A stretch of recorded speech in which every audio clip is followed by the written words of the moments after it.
Muito bom dia a todos. Iniciando aqui o segundo dia do curso de Educação Financeira. Para mim, volto a falar, esse tema é muito importante, deveria estar no currículo das escolas, desde o ensino fundamental.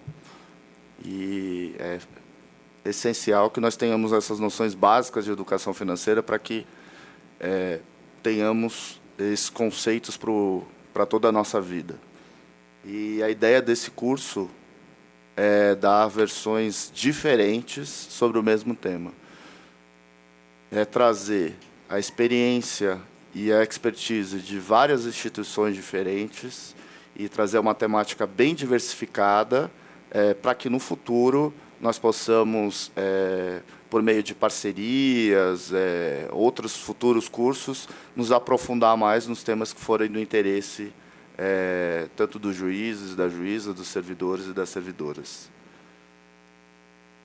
Hoje teremos a honra de receber pessoal da Chicago Investimentos, que é o escritório da XP.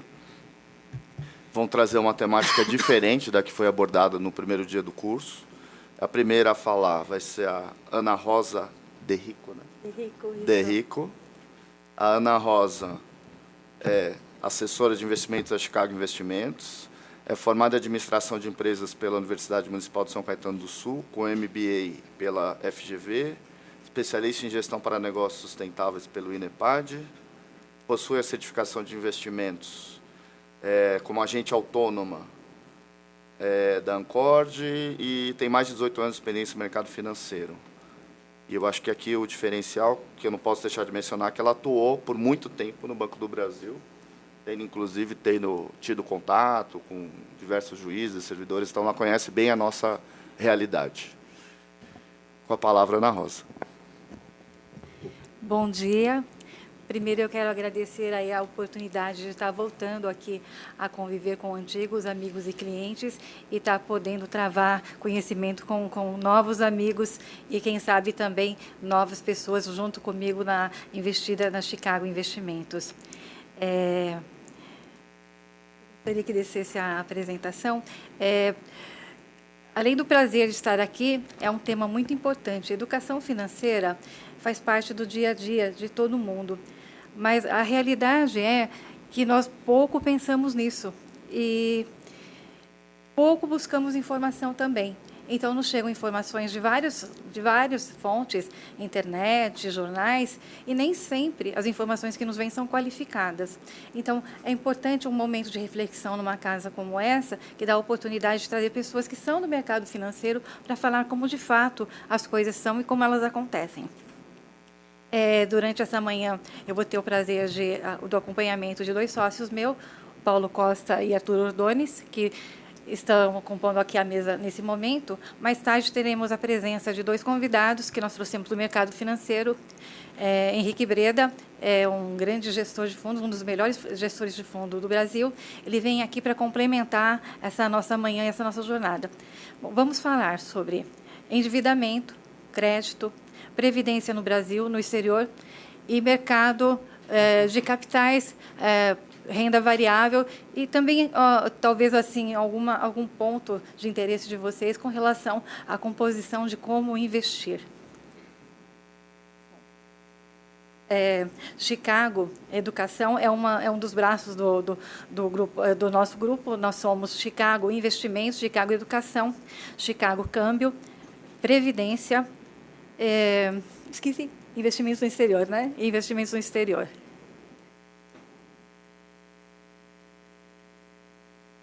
A Chicago Investimentos ela foi eleita entre as 20 melhores operações de startup da XP de investimentos em 2018.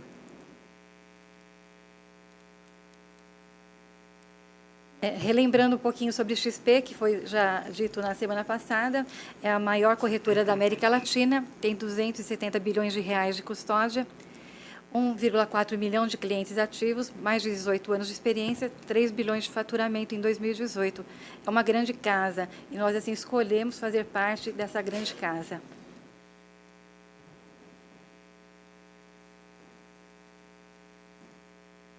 Bom, começando a falar sobre o tema, sobre a nossa pauta, É importante estar lembrando que o crédito faz parte da nossa vida. Quando a gente tem um amigo, ou quer dizer para alguma pessoa que a gente gosta dela, a gente costuma dizer que ela tem crédito conosco. Por quê? Crédito sempre nos foi colocado como uma coisa boa. E o crédito faz parte desde o nosso cafezinho de manhã até a aquisição de um patrimônio, da formação dos nossos filhos, da formação das nossas viagens. Então, tudo permeia, de alguma maneira, dinheiro. E o crédito é um instrumento que a gente tem para facilitar a aquisição dessas realizações. Quando eu entrei no banco, o crédito não era uma coisa tão simples como hoje nós temos à disposição.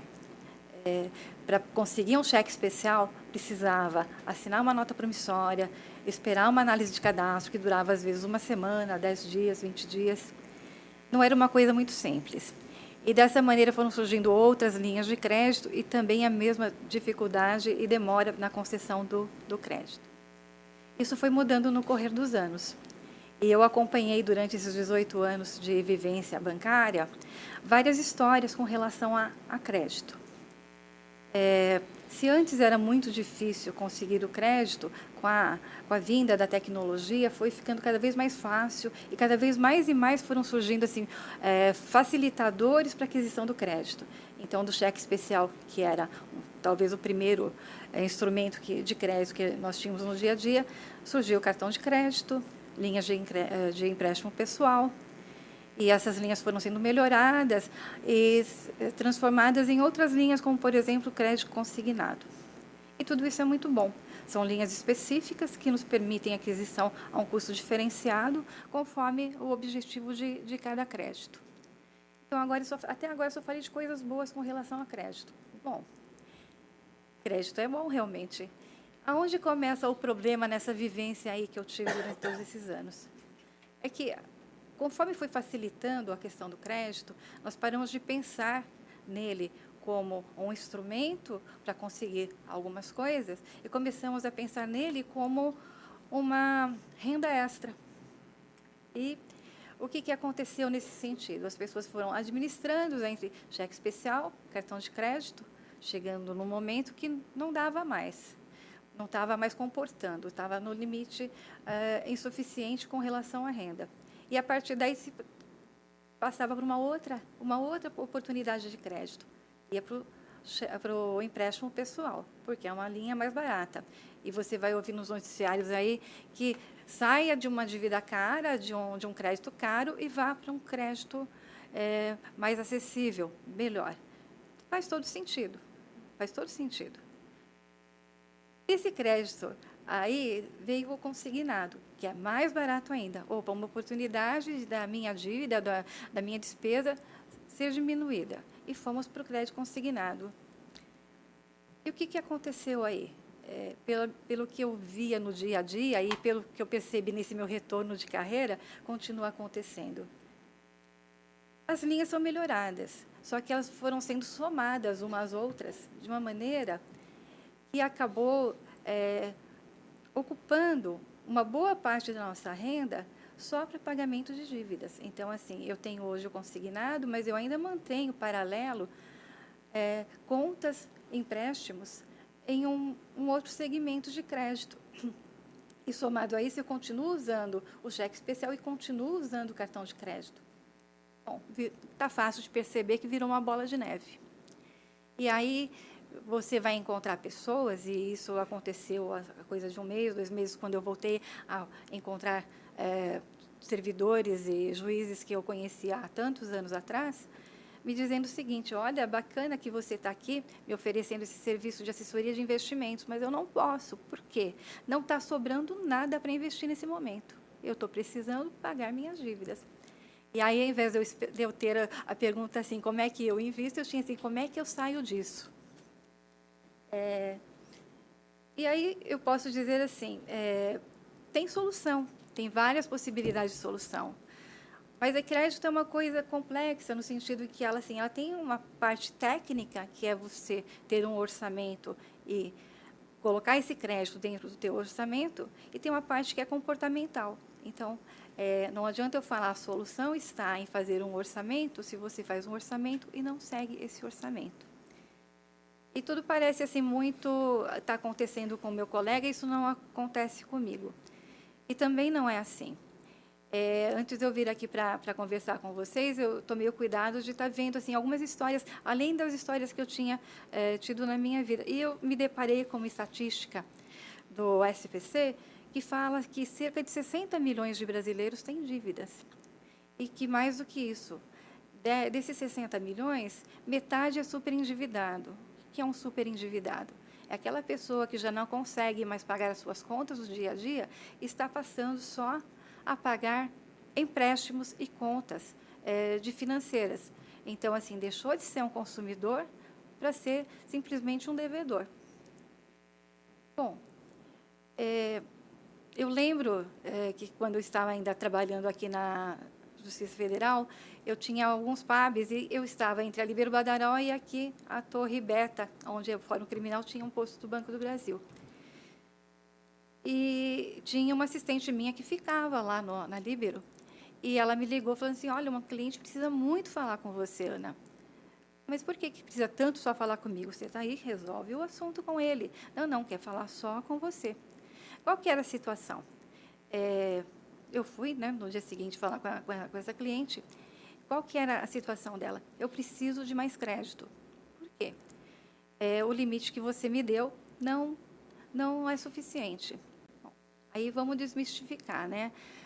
Na prática, o limite de crédito que você usufrui, ele é um composto entre a sua renda, o seu histórico e também a sua capacidade de pagamento e de patrimônio. Não é dado aleatoriamente. Então, assim, o meu crédito é diferente do doutor, é diferente de um outro colega, porque essa composição pode dar linhas diferenciadas de crédito e taxas também. E voltando a essa servidora, qual que é a situação?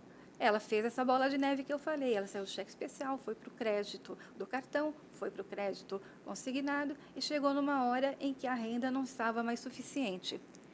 Tinha ainda em aberto alguma coisa disponível para saque, para utilização no cartão de crédito. Aí ela fez aquela coisa que eu jamais teria orientado ela a fazer.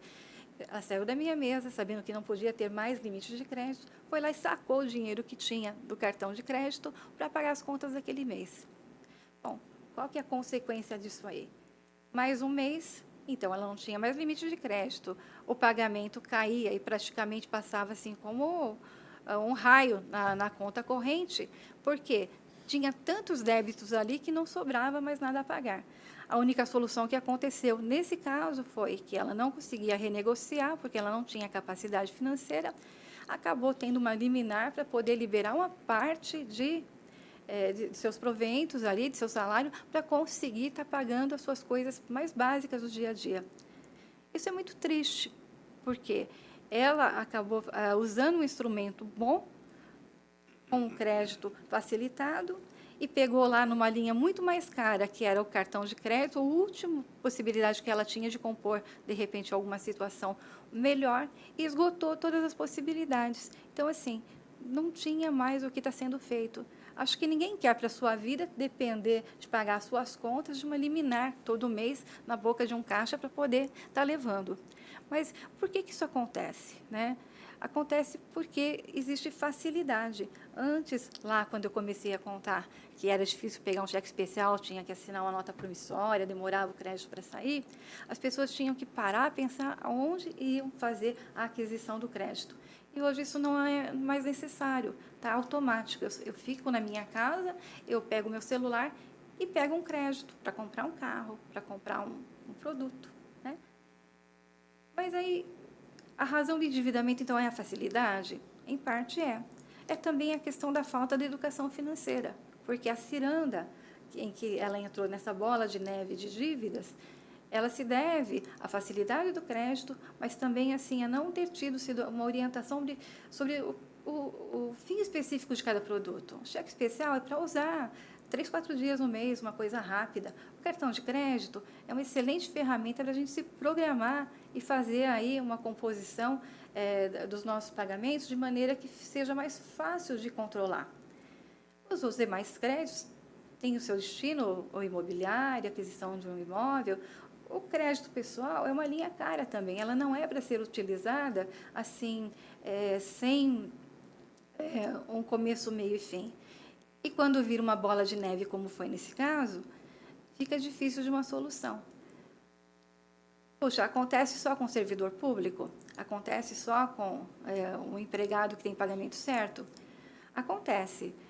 Mas, assim, é também percebido que não é a falta de cultura, não é a falta de vontade de pagar as dívidas que faz com que essa bola de neve aconteça.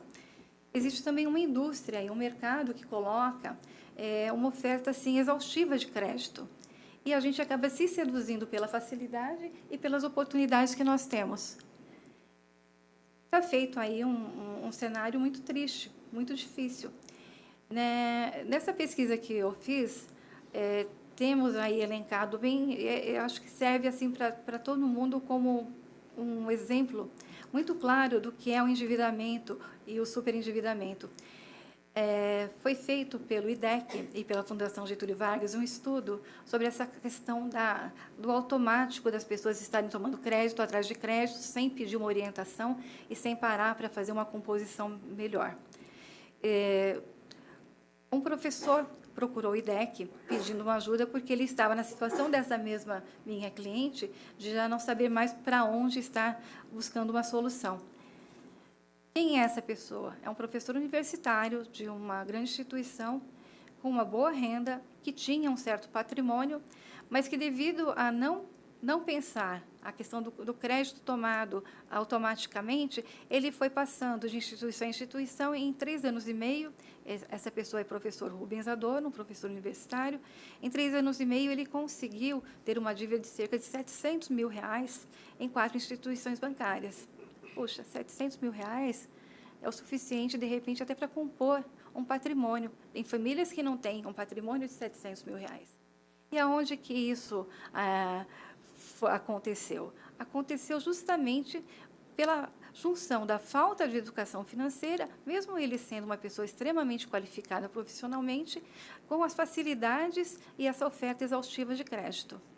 Bom, falando isso, eu tenho que dizer que existe solução. Dá para sair dessa situação? Dá. Hoje mesmo, antes de vir para cá, estava no noticiário que hoje tem um feirão na cidade de Sorocaba, realizada pelo PROCON, oferecendo linhas de renegociação de dívidas. E aí eu vou chamar a atenção. Existe essa solução. Mas também eu percebo que, pela educação financeira, poucas pessoas conhecem a diferença de uma linha de crédito e outra.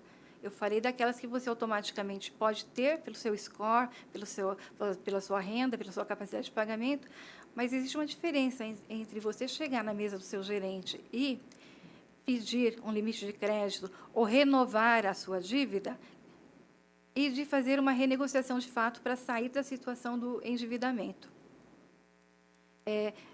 Renegociar, você está pegando o seu crédito que já está ali, está numa certa taxa de um preço, uma taxa de juros que você já viu que não está cabendo dentro do seu orçamento.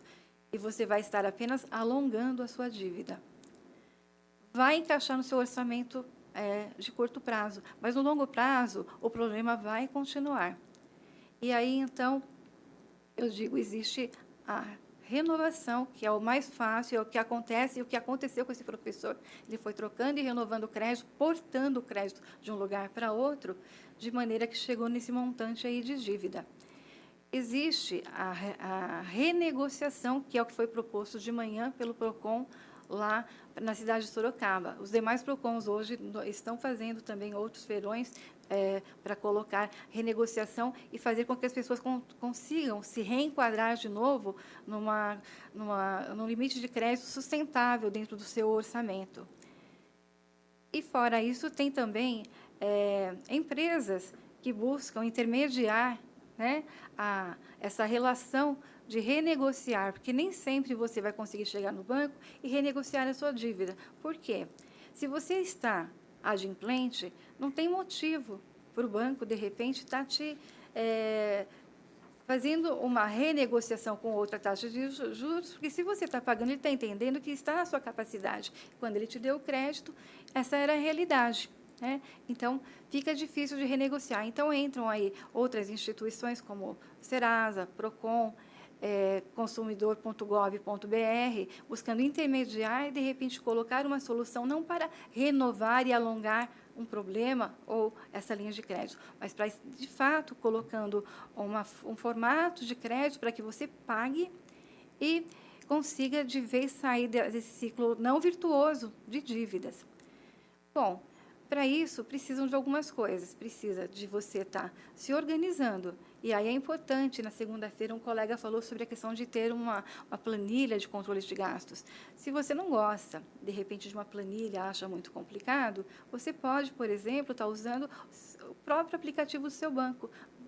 Praticamente todos eles têm lá uma agenda financeira que você consegue estar acompanhando seus gastos de dia a dia, a sua entrada de pagamento e as saídas, e vai sinalizar ali como você está ou não. Outra coisa, você tem que se controlar. E aí eu digo controlar não só no sentido de você ser consumista ou de você, de repente, estar indo além do que seria possível. Se controlar também e controlar o que você faz. Então, você tem cartão de crédito, você tem a conta bancária, acompanha. Porque se você acompanha, você começa a materializar os seus pequenos gastos do dia a dia, que no final do mês somam uma grande diferença. E a gente não percebe, porque toma um cafezinho hoje, um cafezinho amanhã, e não acompanha, porque hoje a gente não carrega mais dinheiro, carrega o cartão, que é muito mais fácil. E a gente até gosta de usar o cartão para tudo, porque vai acumulando milhas, né? Então, a gente gosta de fazer isso. Olha, então, controla seu impulso consumista se você está nessa situação de dívida, mas também controla o que você está fazendo, controla acompanhando a sua conta bancária. Eduque-se, eduque-se. Essa iniciativa de uma semana de educação financeira, ela é ótima no sentido de trazer o ponto de reflexão, mas ela seria pouco frente a tudo que a gente tem hoje no mercado financeiro. O mercado financeiro mudou muito, tem muitas possibilidades de negociação, de crédito, e a gente não conhece tudo. E, às vezes, pega uma linha mais cara para fazer uma coisa que tinha outras possibilidades por falta de informação. E aí não tem jeito, é uma coisa até chata que eu vou falar agora, eu vou perder os amigos que eu ganhei aí no início da manhã. Não tem jeito.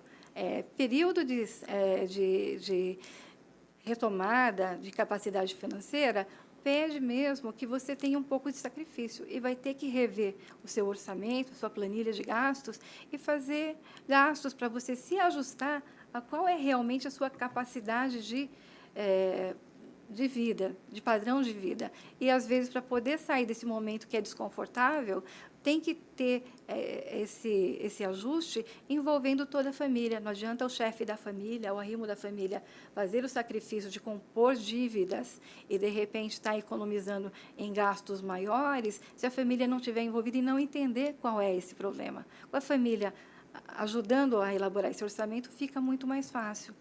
E, finalmente, eu digo assim, para poder sair dessa bola de neve do endividamento, você pode estar procurando ajuda. Você pode não, você deve estar procurando ajuda. Do mesmo jeito que é importante quando você vai fazer um investimento, você ter um assessor para te dar o direcionamento e compor para você uma boa carteira de investimentos, você tem que ter, no momento de adquirir o crédito, primeiramente, e depois, se está nessa situação de endividamento difícil, ter a orientação de um profissional do mercado financeiro. É muito comum a gente ter lá na internet pessoas da moda, pessoas que são do teatro, que estão na mídia, que estão em evidência, virem falar, faça isso, faça aquilo. Mas eles não estão preparados, eles não estão qualificados para dar a melhor orientação. E, às vezes, você sai de um problema e entra em outro. Então, finalizando aí essa questão do endividamento, que tem solução e dá para sair. Procure ajuda e procure pessoas qualificadas e os instrumentos que nós temos, o IDEC, o PROCON, Inclusive, eu vou mencionar aqui uma linha que poucas pessoas conhecem. Quando você está na situação do superendividamento, o PROCON tem uma área específica, é o apoio ao superendividado. Eu não sei se isso é de conhecimento de todo mundo. Eu mesma, antes de começar a fazer a pesquisa, eu pensava que encerrava na esfera judiciária um problema de um conflito de crédito. Mas existe, de repente, ainda um caminho que dá para se seguir com esse apoio. É bastante simples, você pode estar entrando pela internet, se agendando, e ali tem até uma planilha de orçamento doméstico, se não servir para você seguir nessa busca de ajuda de apoio de superendividamento, ela serve até para você, de repente, utilizar essa planilha, que ela é bastante simples, para poder estar aí revisando as suas despesas. Eu acho que essa questão do apoio, ela é muito importante, e o que eu deixo de mensagem da minha experiência lá do banco é que eu vi muita gente entrar em dívida e eu vi muita gente sair de dívida e conseguir se reorganizar e ter uma vida financeira saudável. Ainda sobre essa questão da educação financeira, eu acho que é importante a gente ter sempre em mente alguns conceitos que são importantes para o governo, para a empresa e também para a gente no orçamento. A questão de que a gente não deve gastar mais do que ganha, sabe? Então, assim, diria lá meu pai, na sabedoria dele mais simples, assim, não dá um passo maior que a perna, né? A sabedoria do antigo faz jus e está assim, diretamente alinhada aí com os princípios de finanças, né? Não gaste mais do que você ganha. E também, assim, não gaste antes de receber. Ou, se você vai fazer isso, utilizando os créditos que nós temos possíveis, faça com consciência. Então, assim, ter crédito, a gente falou lá no começo, é bom. A gente disse para o nosso amigo que ele tem crédito com a gente porque a gente confia nele, né? Então, da mesma maneira, utilize de maneira consciente, o crédito vai ser aí um grande amigo, né? Um outro conceito de educação financeira que eu acho que é bastante importante da gente estar levando aí para a vida é a questão da diversificação. Deixamos a dívida de lado porque agora a gente conseguiu sanar a nossa dívida e tem solução, saímos dela. A diversificação, ela vem para dar assim, consistência e sustentabilidade para a nossa vida financeira. Vocês estão vendo aí 2 elevadores. O que vocês fariam se vocês enxergassem esse elevador antes de entrar? Vocês entrariam no primeiro elevador ou no segundo elevador?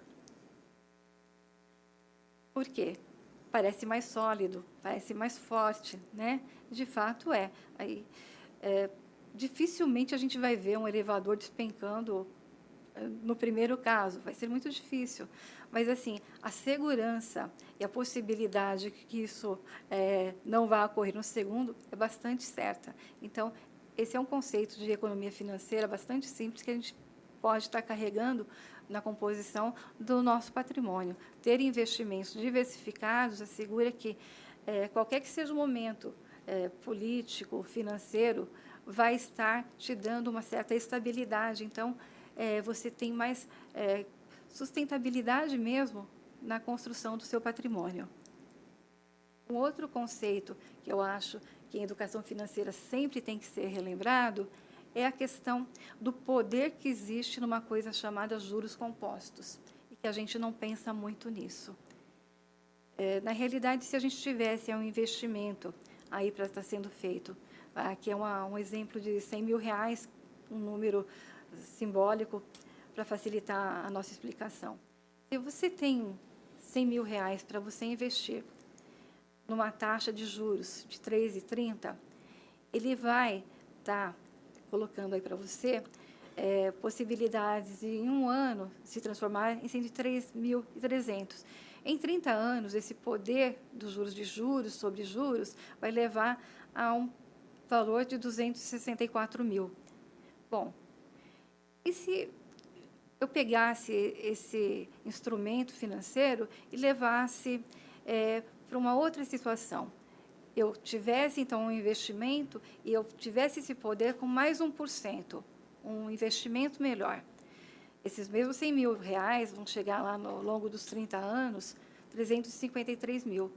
Mudou bastante, já mudou bastante. 1% a mais nos juros compostos já deu aí quase um outro tanto que eu tinha no começo só de rentabilidade. E melhorando mais ainda, se você tem uma assessoria que busca uma composição lá diversificada, como nós falamos, e agrega uma melhor escolha de instrumentos, de fundos, renda fixa, variável, vai te levar, nesses 30 anos, a mais de R$ 1 milhão. Veja que o que foi aplicado foi o mesmo valor. Então, é possível a gente ter aliados na composição da nossa construção de patrimônio. Ainda assim, reforçando essa questão da educação financeira, na segunda-feira nós falamos ali sobre a questão da importância de ter uma reserva financeira e de pensar no curto prazo, mas estar pensando também no longo prazo. E aí eu vou estar passando a palavra para o meu colega, meu sócio, Paulo, para estar falando um pouquinho para a gente na relação sobre, no longo prazo, a gente pensar sobre previdência complementar. Obrigado, Ana.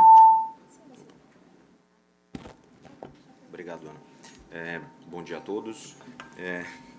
Eu vou aproveitar o comentário da Ana a respeito do poder dos juros no longo prazo para falar, talvez, da temática que hoje está sendo mais bombardeada pela imprensa, que é a parte de previdência, né? Hoje já está super bem encaminhada a questão de reforma previdenciária no Congresso, já está bastante adiantada no Senado, e à luz dessa reforma da Previdência Oficial, tem alguma? Melhor. É melhor mais alto.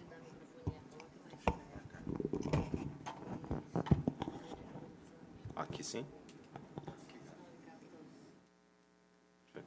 Bom, então só dando sequência, por conta dessa reforma tem sido cada vez mais, as pessoas cada vez mais se perguntam como complementar o que a Previdência Oficial vai prover a eles, né? E o primeiro mecanismo de acumulação de longo prazo que vem à mente, a gente vai aqui falar de dois e depois o nosso convidado Henrique Breda vai falar de um terceiro, é a Previdência brasileira, a Previdência privada. Então, vocês viram ali o poder dos juros compostos, né? Um acréscimo de 1% na rentabilidade. Muitas vezes a gente conversa com os clientes e fala, olha, eu tenho uma proposta aqui de melhoria da tua rentabilidade em 1%. E a pessoa fala, mas só 1% ao ano? E aí vocês viram o impacto disso na vida financeira de uma pessoa. E na previdência privada no Brasil, além da... Você pode retomar? Perfeito. E no Brasil, além da própria Previdência Oficial, a gente tem mecanismos já conhecidos de previdência privada, né? Vocês talvez já tenham até esses tipos de instrumento no banco, e a gente sabe aqui que são planos focados para longo prazo, então justamente para se aproveitar daquela movimentação que a gente mostrou de acumulação de longo prazo. E quais são os principais benefícios da Previdência, né? São basicamente 3 ordens de benefício. São os benefícios relacionados à tributação do próprio investimento, né? Então, o fato de que você tem uma régua de tributação mais atrativa. São os produtos de investimento que você tem acesso. Então, a Previdência Privada ela te permite, muitas vezes, acessar produtos de investimento mais sofisticados, dado que você tem um prazo mais longo, e além disso é um planejamento tributário individual e sucessório. Então, o que a gente está falando aqui? Você, através da previdência privada, consegue não só melhorar a quantidade de imposto que você recolhe, ou seja, reduzir a quantidade de imposto que você recolhe, mas também se apropriar da rentabilidade de longo prazo do seu dinheiro, né? Então, a gente está falando aqui de um instrumento que, por natureza, é de longo prazo. Eu vou comentar aqui, vocês provavelmente já ouviram esses nomes, né? E acho que toda vez que a gente fala de previdência, essa talvez seja a primeira pergunta, né? Ah, mas o que é PGBL e o que é VGBL? são basicamente duas formas de fazer previdência privada. É basicamente são as duas formas de fazer previdência privada. Paulo, e quando eu uso um e quando eu uso o outro? Isso depende muito da sua própria declaração de imposto de renda. O PGBL ele vai ser benéfico quando a sua declaração for completa e, nesse caso, você pode não recolher 12% da sua renda como renda declarável para tributação. Ou seja, quando você vai lá no início do ano fazer a declaração de imposto de renda, você diminui da sua renda até 12% se você aplicou em PGBL. Quando esse benefício não é atrativo para você, porque né, a declaração simples é mais benéfica, ou porque a tua declaração de imposto de renda já tem o máximo de abatimentos possíveis, aí sim você vai para o VGBL. Né? E no caso do PGBL, parece que você nunca vai pagar o imposto sobre aquele rendimento, mas é óbvio, né? A gente sempre paga o imposto, então o imposto vai ser pago no resgate. A vantagem aí é que você teve lá, ao longo dos anos, esse recurso rentabilizando com você. Então, você vai pagar, mas o recurso rentabilizou na sua carteira. Então, aqui é só um exemplo prático para vocês terem uma ideia da diferença de ter um plano de previdência privada e fazer a declaração.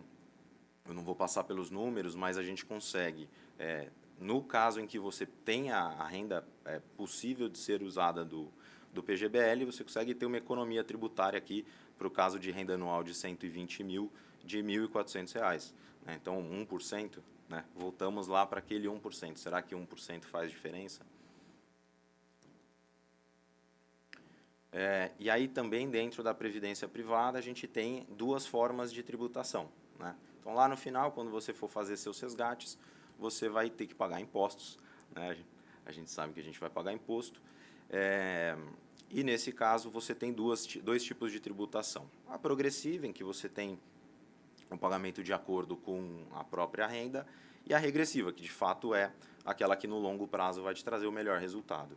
Então na regressiva, se você se comprometer de fato com esse recurso por um prazo mais longo, né, se você, como a própria Ana comentou, abandonar um pouco aquele conceito de curto prazo para os seus investimentos, você consegue reduzir muito a sua tributação sobre essas aplicações de previdência. Né? Então, hoje no mercado, os investimentos que pagam menos imposto, né, no rendimento pagam 15%, e na previdência privada você consegue chegar em 10% se você de fato se comprometer com uma aplicação de longo prazo. Né? Então, aqui a gente já está falando não da dívida, mas de você passar a receber juros, passar a receber rendimento, ao invés de pagar isso para o banco. Né? Aqui só para comentar, né, assim, houve um caminho muito positivo em relação à previdência privada no Brasil. Né? É um mecanismo de planejamento tributário, é um mecanismo de planejamento sucessório, né, porque a previdência hoje, em geral, não entra em inventário, você consegue determinar quem vai ser o beneficiário daquele recurso, então ajuda a família num momento em que a gente sabe que passagem patrimonial, sucessão é um momento, além de difícil, custoso, né? É um procedimento caro no Brasil fazer passagem patrimonial, mas além disso, mas apesar desses avanços, o que a gente vê é que pela própria falta de concorrência do mercado, os bancos eles têm produtos de baixa performance em média. Né? Então, estamos na parte positiva, a gente está poupando, o dinheiro está sendo acumulado, mas a gente poderia conseguir aquele 1% novamente, ou até 5% a mais, que levaram lá os 200 mil para 1 milhão, né? Num prazo de 30 anos. Então, aqui a gente trouxe só um comparativo, né? Um pouco do que a gente tem visto em termos de mercado, né? Um mercado aí de 780 bilhões, está muito concentrado, aí, como vocês podem perceber, nos grandes bancos. Né? O atual ministro da Economia costuma falar, o Brasil é cheio de oligopólios, né? Então tem pouquíssimas empresas, pouquíssima concorrência, e as empresas se beneficiam e nós, né, acabamos pagando o pato. E aí você vê 93% hoje da previdência privada ainda está dentro dos grandes bancos, né, em produtos que muitas vezes são de qualidade inferior ao que a gente pode ter no mercado. E aí a gente trouxe um comparativo, óbvio que a gente não vai nomear os bancos aqui, né, mas só para esclarecer, o CDI é a taxa de juros padrão de mercado, é a referência. A A gente pegou os 4 principais bancos aí de previdência do mercado e o que a gente observa é que eles não conseguem entregar para você a taxa padrão de mercado, né? E aí pensa, se o padrão de mercado não é o que você recebe, tem alguma coisa de errada com isso. A gente fez um comparativo simples com o produto de maior aporte da XP, que é a nossa parceira de investimentos aqui no Brasil, e a diferença de performance é gritante, né? Então, esse é o principal produto de previdência que a gente vê alocação na XP e ela entrega praticamente 3 vezes, 4 vezes mais do que o produto dos grandes bancos. Então, muitas vezes as pessoas, né, quando a gente vai conversar, elas perguntam, poxa, mas vale a pena fazer essa migração? Vale a pena o esforço? Vale a pena eu sair do meu banco, do meu gerente de relacionamento, né, que eventualmente eu tomo um cafezinho ali na hora depois do almoço, no pub próximo do meu trabalho ou na agência? Vale a pena abrir mão disso? Bom, a gente está falando aqui para vocês que a gente consegue, com uma simples melhora de aplicação dos seus recursos, triplicar o resultado financeiro, praticamente. Isso aqui não é também uma promessa de rentabilidade futura, isso aqui é só um retrato do passado, né? E aqui é mais ou menos pô, será que realmente vale a pena? Faz diferença? Bom, aqui é uma curva de R$1 milhão sendo aplicado ao longo do tempo, é um pouco aquilo que a Ana mostrou mais cedo, R$1 milhão aplicados ao longo do tempo, com uma taxa um pouquinho melhor, né? Um pouquinho, 1%.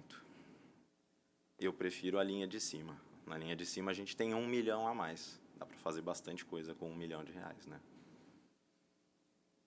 Então, aqui foi basicamente um conceito de tentar trazer para vocês alguns conceitos básicos de previdência privada. Esse é um instrumento extremamente importante no planejamento de longo prazo, tá? A gente precisa, no Brasil, ter mais cultura de poupança, né? A Ana comentou dos empréstimos, que ficou mais fácil tomar empréstimo e a gente tomou muito empréstimo. Também ficou mais fácil investir. A gente só não usou tanto quanto a gente usou a parte dos empréstimos. E aqui eu vou passar também para o nosso colega, nosso sócio Arthur, para ele comentar a respeito de um outro instrumento que menos gente conhece, que é você criar uma previdência no exterior.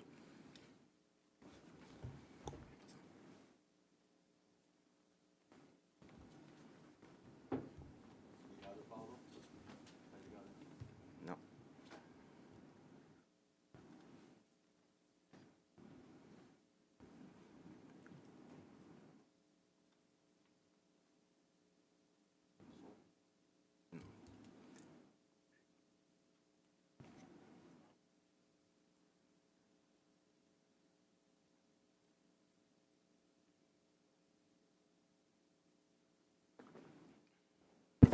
Opa, agora foi. Obrigado. Bom, obrigado, Paulo. Obrigado, Ana, dando seguimento aqui à nossa apresentação. Agora eu vou falar um pouco sobre previdência no exterior. Então, a Ana começou aí falando sobre o endividamento, né, um grande problema que a gente tem no Brasil, como sair dele, né? Aí passamos para a diversificação, o poder dos juros compostos. Aí o Paulo veio com a parte da previdência. Agora eu vou falar um pouco de um instrumento que não é tão conhecido, tá? Principalmente aqui no Brasil, que é você poder fazer uma previdência no exterior, tá? Então, mais um dos braços da nossa empresa, do Grupo Chicago, é a Chicago International, onde a gente permite que os nossos investidores façam investimentos no exterior, tá? E uma das modalidades que a gente tem é o tipo de previdência, tá? Então, a gente tem outros tipos de investimento no exterior, mas eu vou comentar aqui mais sobre a previdência, tá? Por que fazer uma previdência no exterior? Então, é muito importante você nunca ficar focado apenas em um tipo de ativo e nem em apenas um tipo de moeda. Então, voltando ali para a teoria do elevador, né? Tem um elevador com um cabo, tem um com 4. Pô, a chance do elevador com um cabo cair é muito pequena, mas eu vou entrar no que tem 4, porque se cair, se quebrar um cabo, ainda tem mais 3. Então, isso tem que valer para tudo aí na vida e principalmente aí dentro dos investimentos. Então, você ter uma nova moeda dentro da sua carteira é muito importante, tá? Mais um tipo de diversificação e ainda mais uma moeda forte. Então, a gente permite aí que os investidores façam investimentos como previdência em vários tipos de moeda, tá? Fortes como euro, libra, dólar, etc. Eu vou mostrar aqui quais oportunidades a gente tem. Também é muito importante para quem pretende estudar fora ou quer que o filho estude fora em algum momento, tá? Até mesmo para fazer uma viagem, para morar no exterior em algum momento da vida. Então, é sempre bom já estar protegido e já estar comprado ali naquela moeda forte para você se precaver aí de uma mudança no cenário aí macroeconômico, você não sabe o que vai acontecer. Então, se você já tem essa moeda lá fora, independente do que aconteça, você está protegido, tá? Então, às vezes você está planejando uma viagem, o dólar está 3,20, você está planejando a viagem e está focado nessa cotação, tá? Só que o seu dinheiro está todo em reais, você não tem essa proteção, você não tem essa diversificação. Quando chega próximo da data da viagem, que você vai começar a fazer o seu câmbio ali, trocar o seu dinheiro para viajar, o real agora está 4,50.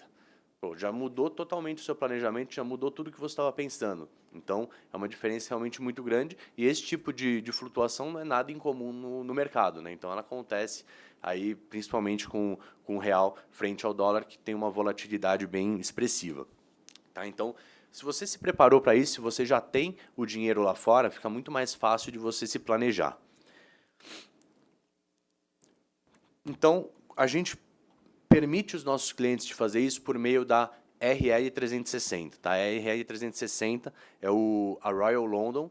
Então, a Royal London é uma plataforma internacional de investimentos que tem mais de 360 fundos. Então, o investidor pode optar por escolher qualquer um desses fundos, montar uma carteira diversificada ali com esses fundos. E essa plataforma fica localizada nas ilhas de Man, no Reino Unido. Tá? Então, algumas milhas náuticas ali de distância da Grã-Bretanha.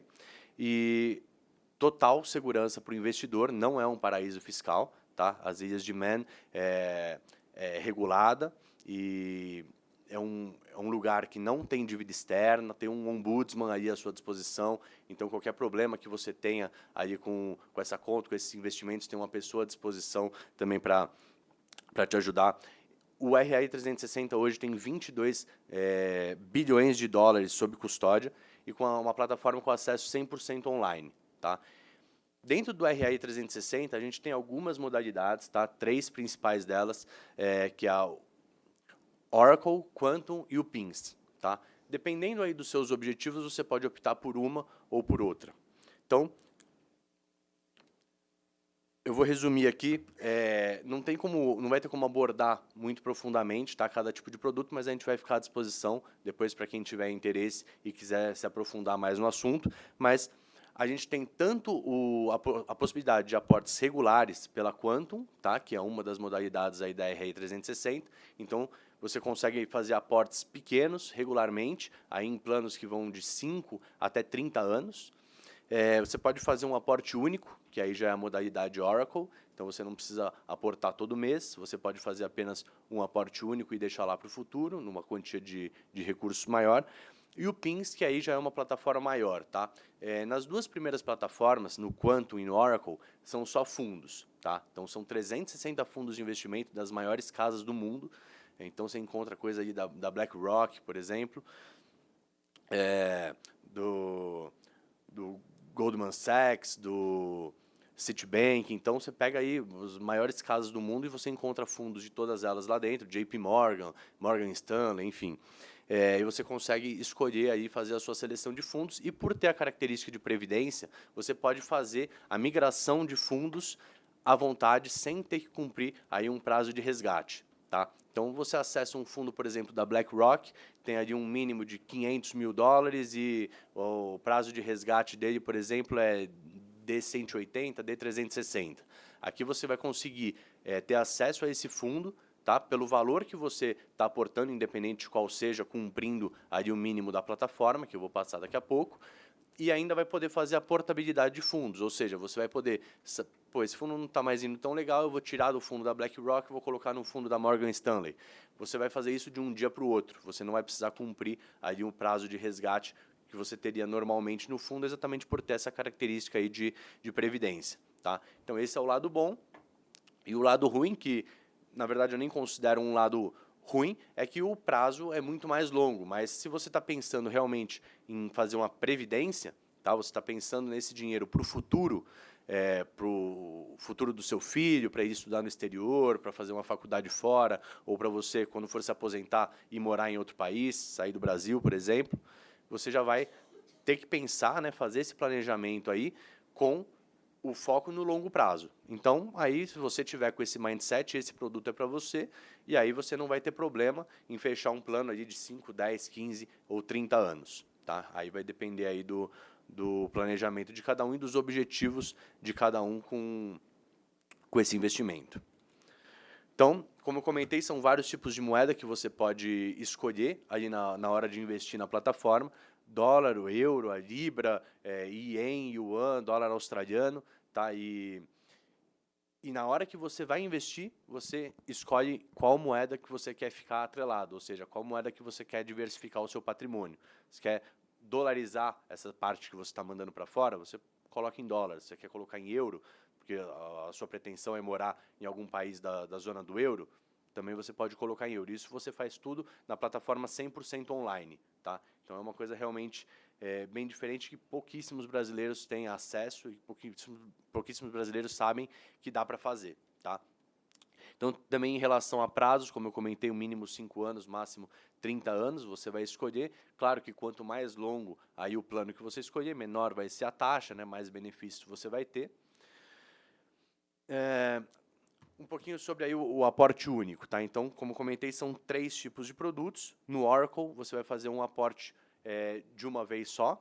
Então, é um valor um pouquinho mais elevado, mas super acessível frente a outros tipos de investimento no exterior que a gente vê por aí. Então, se você for ver para abrir conta num banco internacional na Europa, nos Estados Unidos, você vai ver que você não vai achar nenhum que aceite esse mínimo, tá, para você começar de investimento. Aqui a gente está falando de $32 mil num aporte único. Tá? Se a gente for falar de aportes regulares, e que você tem que aportar todo mês, que seria já a categoria Quantum, a partir de $500 por mês, dependendo aí do prazo que você escolher, você já consegue ter acesso. Então, desconheço pelo menos outra plataforma, tá? Que seja tão acessível nesse quesito. Então, $500, hoje a gente está falando aí, vai praticamente R$2 mil, tá? Então, por R$2 mil por mês, aquela sobra que você tem ali, pô, vou mandar para fora para diversificar meu patrimônio, para investir numa moeda forte, para me proteger a minha carteira, fazer uma blindagem patrimonial. Então, tem vários tipos de objetivos aí que você pode cumprir com essa previdência no exterior. Tá? As opções de pagamento que você tem aí para fazer os aportes, por exemplo, se você opta pelo aporte mensal, você pode fazer isso tanto num cartão de débito, quanto num cartão de crédito sem taxas, ou transferência bancária. Então, todo mês você pode programar para cair ali no seu cartão de crédito, você ainda vai ganhar milhas em cima disso, para quem gosta. Pode colocar no cartão de débito ou fazer uma transferência ali na periodicidade que você escolher. Então, pode ser mensal, pode ser trimestral, semestral ou anual. Então, o produto ele é bem flexível. Tá?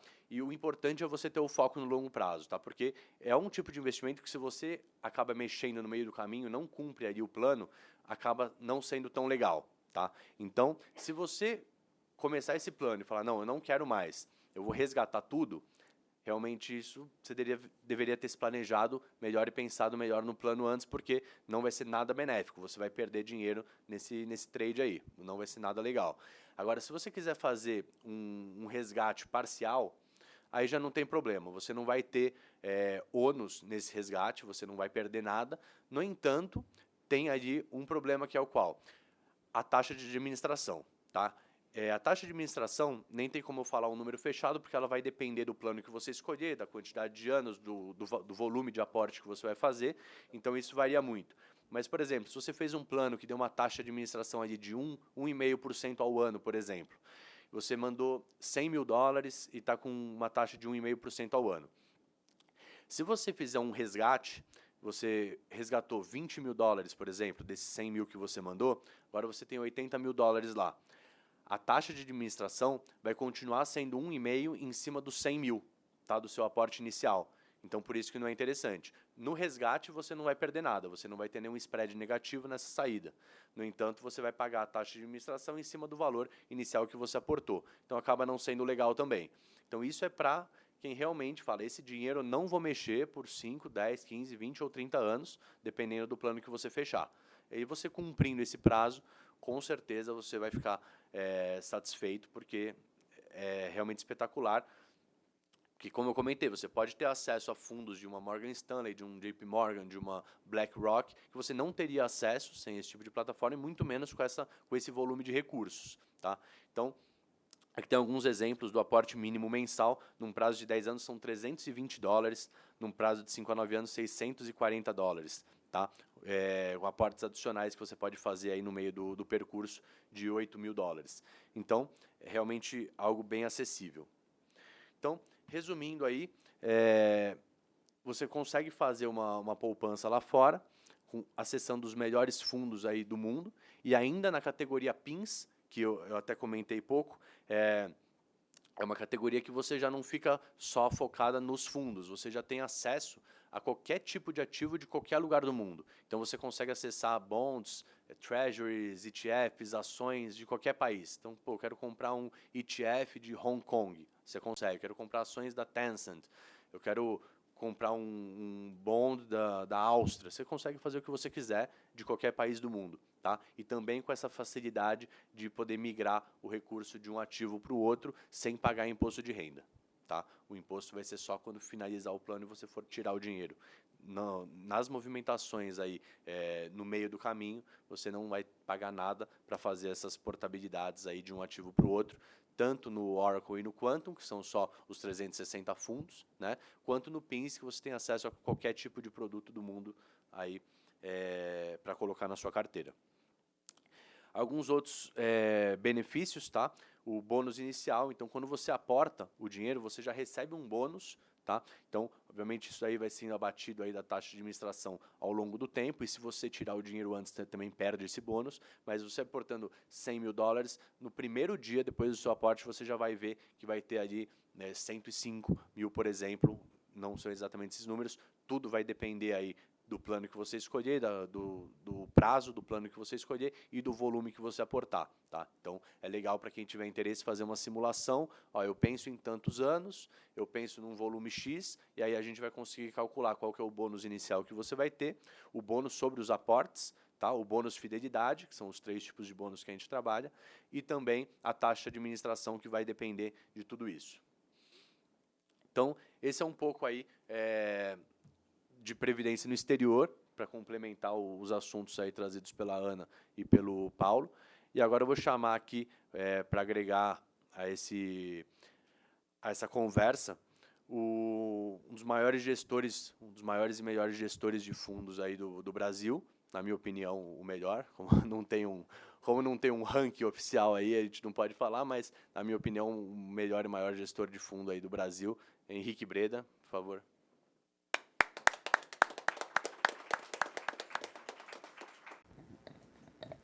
Pois não. Pelo que eu entendi, a Bolsa você tem que aplicar por 15, 20 anos sem mexer no dinheiro. De quanto em quanto tempo eu tenho que avaliar esses investimentos? Eu falaria diariamente, né? Mas não dá para a gente fazer isso diariamente. Mas como que a gente faz? Você pode imaginar uma escala, né? E em toda a escala é exatamente a mesma coisa. Então, assim, eu vou começar lá de baixo. Vou começar lá na empresa. Você tem o gerente, que ele tem que escolher como que ele vai alocar os recursos dele, né? Ele tem um orçamento, ele tem uma grana, ele tem pessoas para contratar e projetos para tocar. Então, ele fica alocando recurso e contratando pessoas e cobrando resultado e acompanhando. Acima desse gerente, tem um diretor ou presidente da empresa, que escolhe gerentes por competência, por resultado, e acompanha os resultados que estão sendo conseguidos. Em cima da empresa, você tem investidores, que escolhem investir ou na Vale, ou na Renner, ou na Magazine, ou no Banco do Brasil, e quer ter retorno com isso.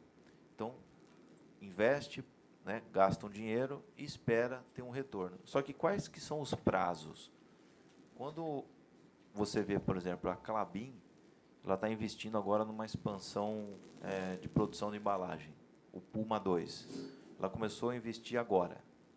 Ela vai investir 9 bilhões de reais e a fábrica vai ficar pronta em 2023. Então, ela começa a coletar caixa em 2023, 2024 acelera, então aí começa a ter retorno lá em 2025, 2026.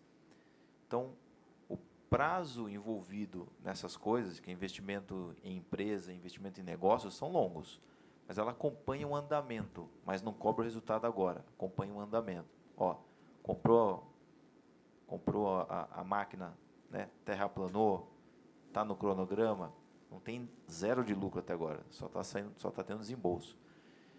Isso é o investidor. Isso é o nosso trabalho. A gente fica acompanhando o que as empresas fazem. Então, a gente está dentro do conselho de administração e conselho fiscal de umas 15 companhias. O nosso papel lá é acompanhar o que esses executivos estão fazendo, se eles estão acompanhando e estão cumprindo o mandato ou a missão dada para cada um. O investidor deveria fazer a mesma coisa com o fundo, com a gente. Então, como que você avalia se um fundo de investimento em ações está indo bem ou não está indo bem? Não é se a cota subiu ou não subiu, porque se as pessoas estão vendendo as ações que a gente tem por medo ou por alguma mentira qualquer, o fundo cai. Aí você fala, o fundo está indo mal. Não, mas espera aí, você está vendo só a variação de preço. O que você deveria estar acompanhando é o que esses gestores estão fazendo, quais são as empresas que estão investindo. Está com a mesma filosofia de investimento?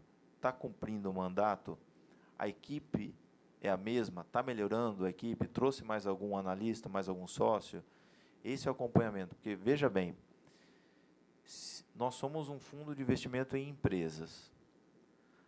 Por acaso, as empresas possuem ações negociadas na Bolsa. Mas se não existissem ações negociadas na Bolsa, a gente ainda assim seria um fundo de investimento em empresas. Só que a gente teria essas ações, a gente compraria mediante um contrato com outro investidor ou o próprio controlador da companhia, a gente teria essa propriedade, né, mas não teria cota negociando na Bolsa, ou não teria a cota do fundo publicada diariamente. E se a gente não tivesse cota publicada, o investidor chegaria para a gente e ia perguntar assim, e aí, como é que estão os investimentos do fundo? E aí a nossa conversa ia ser totalmente fundamentalista. A gente ia falar, olha, a Klabin distribuiu esse trimestre 4 milhões de dividendos, a Vale está investindo agora numa expansão numa mina no norte, a gente está acompanhando, acho que está sendo bem feito. A conversa ia ser sobre negócio. Então, a pessoa ia perguntar, como que está sendo, como que está o fundo? A gente ia falar sobre as empresas. Mas, por um problema cósmico, existem ações. Aí a pessoa pergunta, como é que está o fundo? Subiu ou caiu? É só isso que ela quer saber. Só porque tem ação negociada na Bolsa todo dia. Então, a avaliação que deveria ser feita é do ponto de vista fundamentalista, né? Quais são as empresas? Como é que estão os negócios? Como é que está o time de gestão? Né? E isso, né, você tem hoje à disposição algo que não tinha 10 anos atrás, que são os assessores de investimento totalmente comprometidos com vocês. Eles só comem aquilo que vocês ganharem. Não tem mais nada para eles fazerem, nada. Se o investidor não ganhar dinheiro, eles não ganham. Então, antigamente, você estava totalmente na mão do gerente do banco, o gerente do banco ganhava se você não ganhasse. Se ele conseguisse te vender um produto super rentável para o banco, o que significa que não era muito rentável para você, aí sim ele ganhava. Então, a avaliação é conversar com o assessor, perguntar, estou preocupada com a Alasca lá, me dá um raio-x de como é que está o Alasca. Então, sócio, mandato, processo de investimento, obviamente. Se todas essas coisas estiverem em ordem, ao longo de 5, 6, 7 anos, o resultado vem. Então, se você olhar o histórico do fundo, por exemplo, só Vou mostrar aqui mais ou menos, eu falo aqui de cabeça. Se você olhar o histórico do fundo, a cada 6 meses aí tem uma queda de 30%. Direto, sempre tem. Né? Sempre tem algum bebiano aí para encher o saco, né? A bolsa cai. Então, mas ao longo de 8 anos, você vê lá 400% de alta e você meio que não percebe isso. Se você vivencia semana a semana, mês a mês, a variação de preço. Então, pode acompanhar diariamente, mas atenha-se aos fundamentos do fundo, onde que ele está investindo, porque a variação da cota pode confundir bastante. Obrigada. Então, devo avaliar as empresas, se as empresas estão investindo e estão ganhando. Muito mais por aí. Então, obrigada. Eu queria fazer uma pergunta para o Arthur sobre previdência privada. Previdência exterior. Bom, esse é um produto que eu confesso que não tinha muito conhecimento, né? Achei bem interessante. Mas eu queria que ele fizesse primeiro uma comparação com o COI. Que parece que tem alguns pontos de semelhança e quais seriam as semelhanças e as diferenças. E a tributação, como é que se dá a tributação, imposto de renda, sobre a previdência privada no exterior.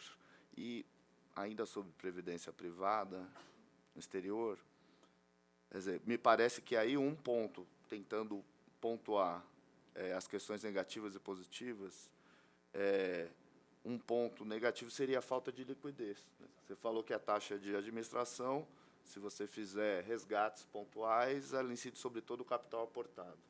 Então, pensando em aplicações de longuíssimo prazo, queria que você fizesse uma comparação com o COI, né? E quais são os pontos positivos e negativos. Tá. Bom, tem uma diferença aí grande dessa previdência no exterior com o COI. Tá? O COI Primeiro falar o que é o COI, né? Também. Claro. O COI é o Certificado de Operações Estruturadas. Tá? E, por exemplo, na própria XP, a gente tem diversos produtos desses na plataforma. E o COI, é um produto que é estruturado, tá, aqui no Brasil, e ele normalmente tem indexado a ele alguns produtos do exterior. Por exemplo, um COI autocallable de ações americanas. Tá?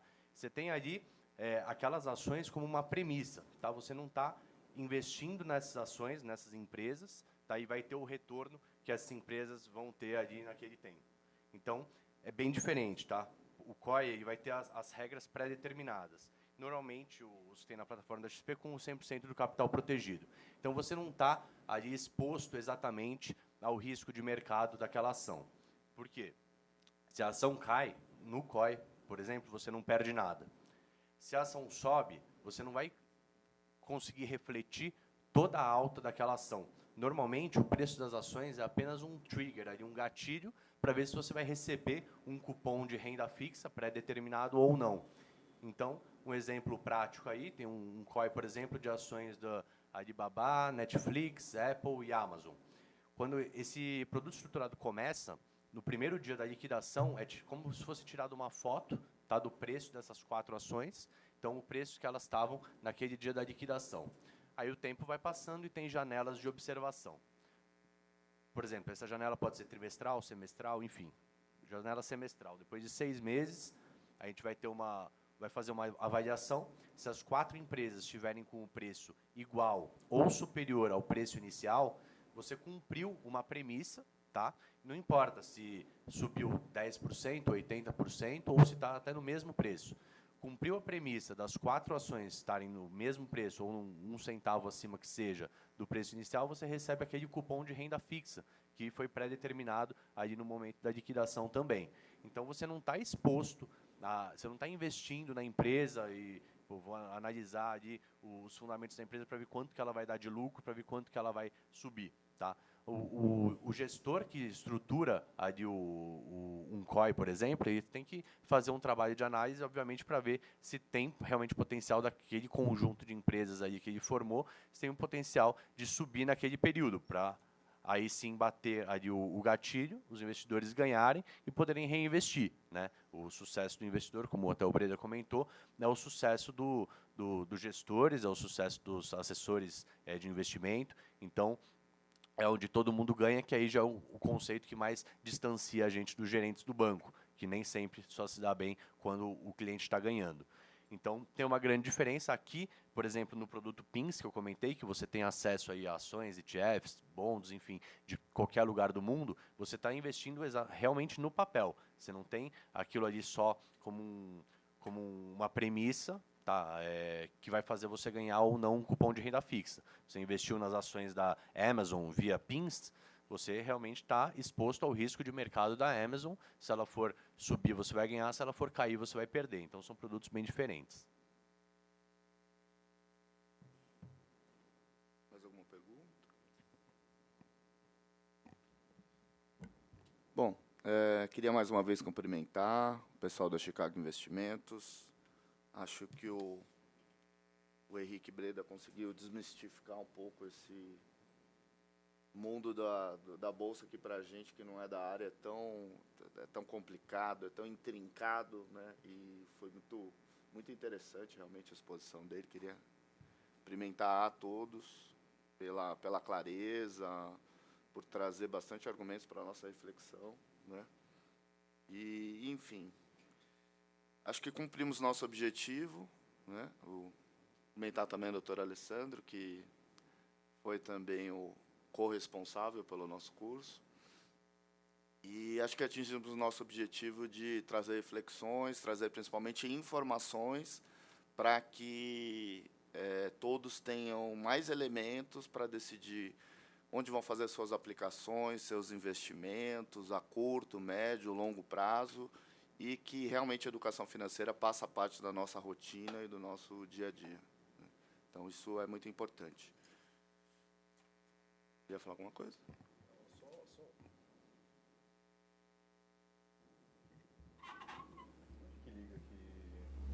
Arthur, Henrique, e encerro assim o evento. Muito obrigado pela presença de todos e um bom final de semana.